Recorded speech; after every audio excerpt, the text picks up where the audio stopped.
We are now 2 months away from Election Day, and we are continuing our look at the biggest donors to the top political campaigns in Texas.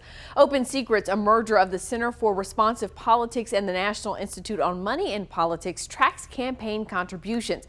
Let's take a look at the data for the Attorney General race. This election cycle, Republican incumbent Ken Paxton has had $12.1 million contributed to his campaign, while Democrat Rochelle Garza, a newcomer to the political scene, has almost $1.1 million. Now, these total numbers, represent money that's rolled over from previous campaigns, funds given by political action committees and groups, but also individual donors. So let's take a look at AG Paxton's top individual donors. Now, if most of the names on this list look familiar, you have been paying attention to our reporting. 4 of these 6 donors are also on the top donor list for Governor Greg Abbott, Lieutenant Governor Dan Patrick, or both.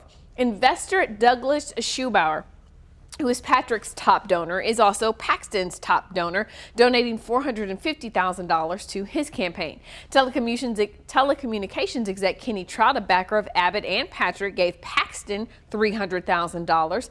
Michael Porter, a Hill Country resident in the livestock industry, gave Paxton $150,000, and oil and gas exec Javad Anwar donated $145,000 to Paxton. Both of them are on Abbott's top donor list. Now, rounding out Paxton's top individual donors are investors Darwin Deason and Amanda Schumacher. Both donated $100,000 to Paxton's campaign.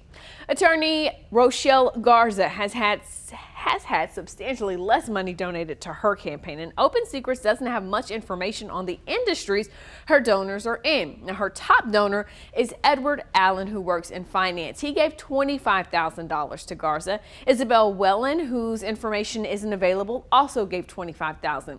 Elliot Horwitz, who is the chief technology officer for a data firm, donated $20,000. Lucy Johnson and Susan Young each gave $10,000.